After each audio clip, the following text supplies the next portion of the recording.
manifest untuk nggak angry again every single day. I write it in that journal.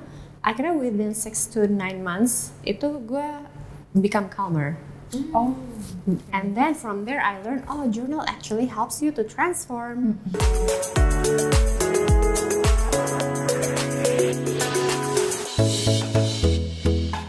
Oke, sebelumnya kita udah ngobrolin tentang self love ya, barengan sama Mbak Muara Makarim yang udah masih di sini juga. Lanjutin dari apa yang kita obrolin tentang tentang cinta sama diri sendiri. Akhirnya kita juga belajar untuk mencari siapa diri kita, kemudian cari purpose. Nah, ini tadi Syafira sempat bilang kalau 1% di dalam kehidupan kita kalau kita jalanin dengan konsisten itu akan membawa kita ke jalan yang ternyata gue udah impactful banget ya, udah jalan sejauh ini. Nah, ini adalah Cynthia lagi pegang satu buku namanya 1% Growth Journal. Ini pembuatnya adalah Mbak Muara Makarim juga. Ada satu quote yang unik, menarik untuk kita bisa mulai sesi kita hari ini. Ditulis sendiri sama Mbak Muara. Humans tend to focus on achieving big goals. They forget the big goals won't be achieved without tiny progress. This journal is meant to be that tiny progress. It is the 1% growth that you make every day to reach your 100% growth at the end of your journey. Wow. Aduh, merinding dengarnya kalau dibacain out loud. Ini kayak dalam banget. Kalau dibacain out loud, diceritain dulu Mbak, kenapa bisa tulis. Ada si 1% Growth Journal. Jadi, exactly like yang dibilang di situ, bahwa orang tuh biasanya gini, banyak orang kecewa. Sebenarnya konsep 1% growth tuh cukup udah banyak disebut orang gitu. Mungkin mereka ngomongnya bukan 1% growth, tapi kayak 1% progress gitu. Dalam kerjaan tuh biasa juga orang leader ngomong ya udah 1% progressnya apa gitu. Cuman the reason kenapa that becomes the theme dari jurnal ini karena a lot of my clients gitu. Ini juga gue belajar dari my clients gitu ya, dari cerita-cerita mereka. A lot of my clients selalu ngerasa I'm not good enough karena big goals gue belum achieve. Selalu.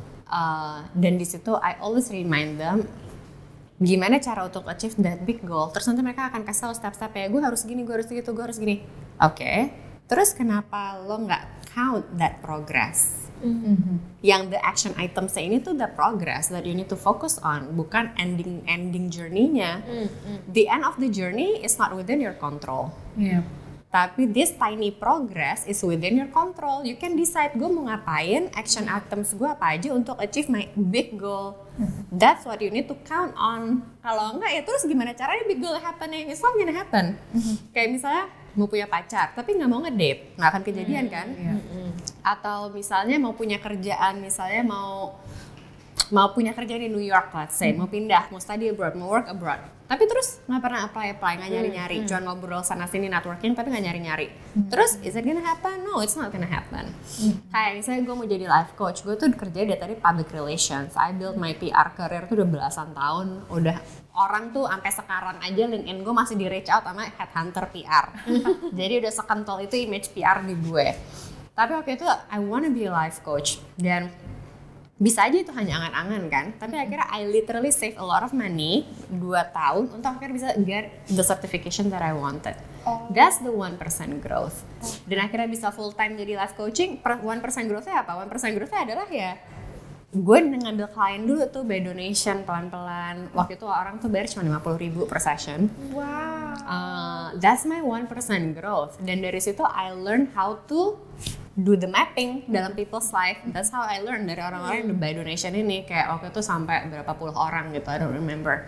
But that's my 1% growth.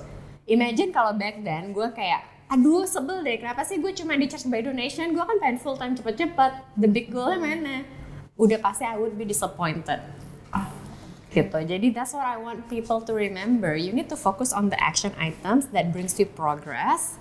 Karena that is what is within your control. And result is not within your control. Jadi ngapain lo fokus di situ? Lo fokus di actions yang you can do it. Iya, kadang-kadang tuh orang kecenderungan untuk mengontrol hasil akhirnya ya. Tanpa kita sadar berproses itu nggak gampang. Bahkan menulis jurnal ini aja gak gampang. Maksudnya kayak untuk memulai menyadari apa ya yang mau aku tulis. Apakah aku udah jujur nulis di sini? Akhirnya banyak pertanyaan nih gitu, kayak padahal mah nulis aja gitu kan. Kayak banyak banget yang dipikirin gitu, kayak enggak, ini kayaknya nggak jujur nih. Oh enggak, ini kayak gitu. Kayak terlalu banyak di-create gitu sampai kita tuh lupa bahwa hey, the 1%, maksudnya semua whole things gitu ya, itu semua dimulai dari hal yang kecil dulu gitu, like a puzzle, nggak akan menjadi satu rangkaian gambar tanpa satu piecesnya gitu ya. Menarik. Nah kalau untuk membuat jurnal ini nih Mbak, yang aku tahu mungkin aku punya beberapa buku jurnal juga, tapi belinya online karena dari luar gitu. Nah tiba-tiba ada nih buatan Indonesia dari Life Coach Indonesia juga. Prosesnya berapa lama sih bikin ini, dan apa yang jadi pertimbangan yang untuk ditaruh di sini dan yang bisa mendukung pertumbuhannya seseorang dari si 1% ini?